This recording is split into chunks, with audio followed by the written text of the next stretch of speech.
Okay, I've got quite a big moan up today, so strap yourselves in. This is not going to be wholly pleasant. It has to be said.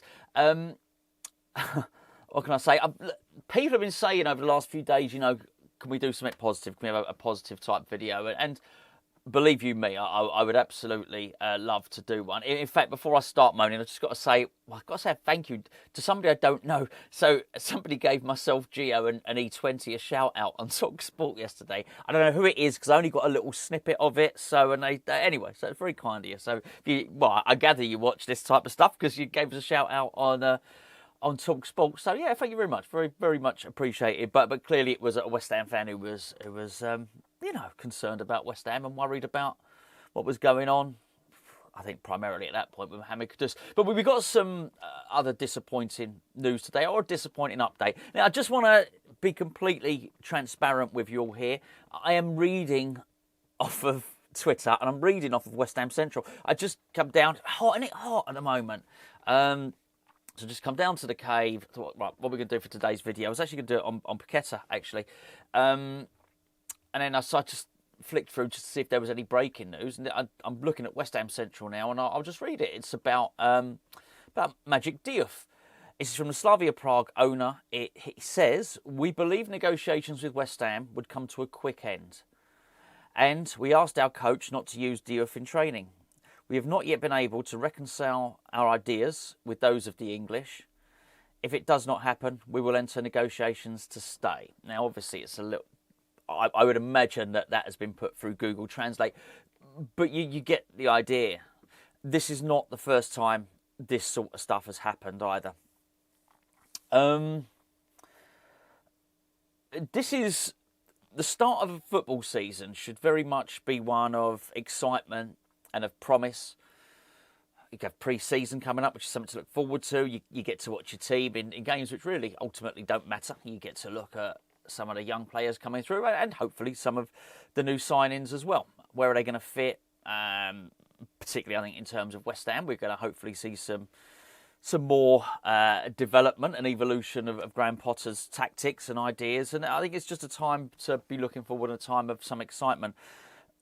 I'm struggling to think of a time where I've felt more disconnect or more disenchanted with what's going on at West Ham at the moment. And it might just be a reflection of my mood generally, but I don't think it is. I think things are not great, and that's really an understatement. I want to sort of draw a line under the Mohamed Kudus stuff if I can today. It's going to be hard because things crop up, and just at the point of I was coming to record this video, I had Sky Sports News on in the background, and here's my understanding of what's happened with Morgan Gibbs-White. So if you don't know this, Tottenham were negotiating for Mohamed Kudus and obviously trying to get us to get a lower and lower fee to get the deal that they wanted. As is their absolute right. You've got to, they've got to negotiate as hard and as well as they can. In the background, it seems like they were trying to trigger what I understand might have been a release clause for Morgan Gibbs-White at Nottingham Forest. Now, you would think that Nottingham Forest can't do anything about that. A release clause is a release clause, right? If someone bids the 60 million, which is what I understand it is, then they have to sell him to Tottenham. But what was going along the ticker tape, the banner at the bottom of Sky Sports News was that Nottingham Forest had ceased negotiations with Tottenham because they believed that Tottenham had made an illegal approach for Morgan Gibbs-White. And I think everybody does that. But let me just get that right. I think, for instance, technically, even judging by what the Slavia Prague president had said, probably West Ham have made an illegal approach for Elhaj Malick Diouf.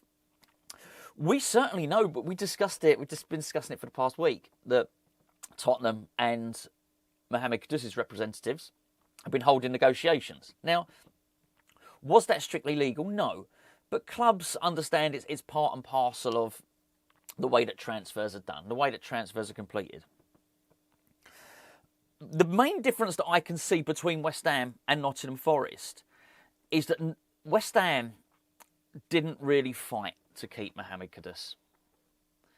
And we go back to that thing that we discussed quite a lot, which is desire. Nottingham Forest appeared to have just looked at any way that they possibly could to keep Morgan Gibbs-White. So apparently they've reported Tottenham to whoever you report them to, the FA, UEFA, FIFA, whoever they get reported to. And it's amazing just a difference in attitude, which is Nottingham Forest Centre, Tottenham, you are not having our... Whether you think Morgan Gibbs-White is their best player or not, he's one of them, right? In contrast to what West Ham have done, which is, well, okay, we'll let him go for far less than the buyout clause. Now, I understand the buyout clause for Mohamed Kudus is 85 million and for Morgan Gibbs-White 60 million, but it's just a completely different attitude. And I think that's... I don't know. I just found it quite sad to see because I thought it was indicative and I thought it was symbolic of the way West Ham is run. This is also symbolic of the way West Ham is run. So basically, the Slavia Prague owner is basically saying, I thought that negotiations for Diouf to West Ham would be quick.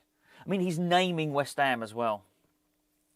As a result, he's asked the Slavia Prague coach, don't use Diouf in training, he's going to West Ham. Yet we've drawn it out. Why don't we learn? I don't understand what's wrong. What is wrong? Why don't we learn on this stuff? This is, I mean, this happens all the time. But look what happened with John Duran last season. We waited, we pontificated, we dillied, we dallied, we dithered.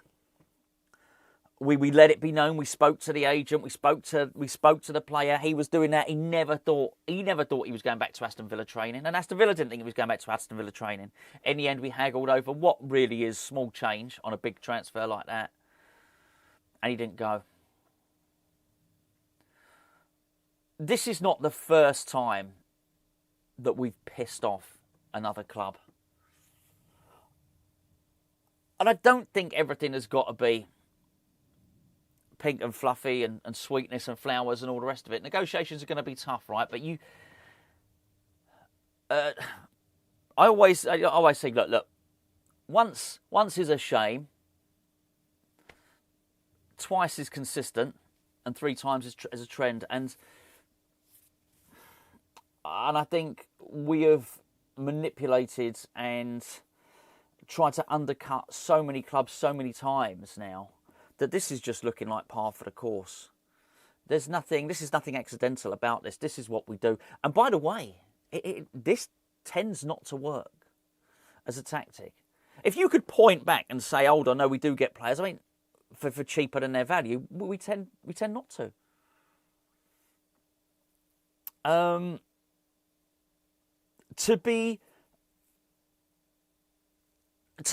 You've got to understand, it's about reading the room. Understand the value of actually signing a player for West Ham right now, what that does for the club, what that does for the fan base. West Ham has started their pre-season now. We've got no new players, none. And I'm not having this Jean-Claire Todibo counted as a new signing. He's not. For a while now, I have said, and by the way, I am not blaming this. I just want to make this really, really clear. If this deal doesn't go through, I am not blaming Carl McCauley and I'm not blaming Graham Potter for this, because I think they've identified the player. But one of the reasons I've been saying for quite some time, I am worried about this transfer window, and I will chill out. My very words have been, I will chill out when we sign some players. And the reason I say that is because it will demonstrate that we have the ability to do so.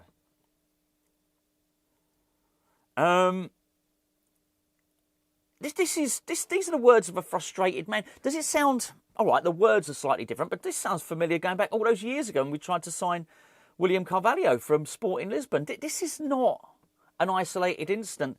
This is not rare. We're so bad at this stuff. And do you know what? Part of the reason that I think... There's many reasons, many facets to why we all might be disappointed with Tottenham getting Mohamed Kudus. But one of the reasons is just seeing how slick they are at doing this stuff compared to us. We couldn't sell the player properly, and it doesn't look like we can buy players properly either. I couldn't tell you. The truth of the matter is, I couldn't tell you whether Diouf is is good, bad or indifferent. I don't know whether he's going to be a superstar in the future. I don't know. I'd never heard of him before we were linked to him. Never heard of him, honestly. But at some point, you've got to have some faith that, or at least some hope, that he's been identified by scouting or through data analysis or whatever the case may be, and that this might be the guy who's going to play and do a job for us at left wing back next season or whatever it is. At that point where you've identified him, at that point you've chosen him, go and get him. Go and get him.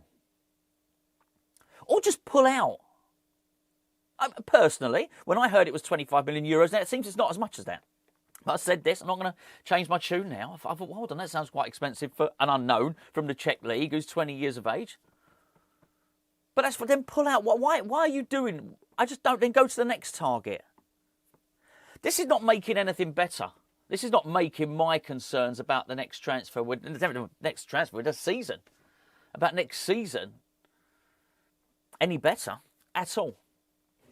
This is making it worse. This is making it more of a worry. I'm really hoping, just for context now, I'm really hoping that I release this video now and then whatever, an hour later, I'm having to do another video to make a correction because Fabrizio Romano has revealed that actually he's done the here we go thing. West Ham are about to tie a deal down for Malick Diouf. We cannot... There was a real clear, I thought, indication from the club over the last few days. They knew that they'd done an unpopular thing by selling Kudus to Tottenham, right? They knew that. So there was a certain amount of, not backtracking's the wrong word, but a certain amount of appeasement. Certainly you felt it was almost apologetic and explaining themselves. A lot of excuses as to why it had to be done. That in itself proved that they knew that that was an unpopular thing. Not that I've heard anyone crying out necessarily for this player, right? But one thing is clear, we need this player, or the club think we need this player.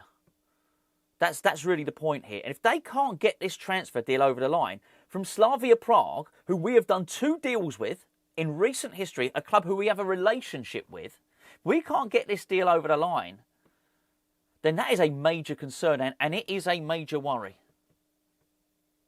And it will only come back down to the club. Only come back down to the club. Because it is not...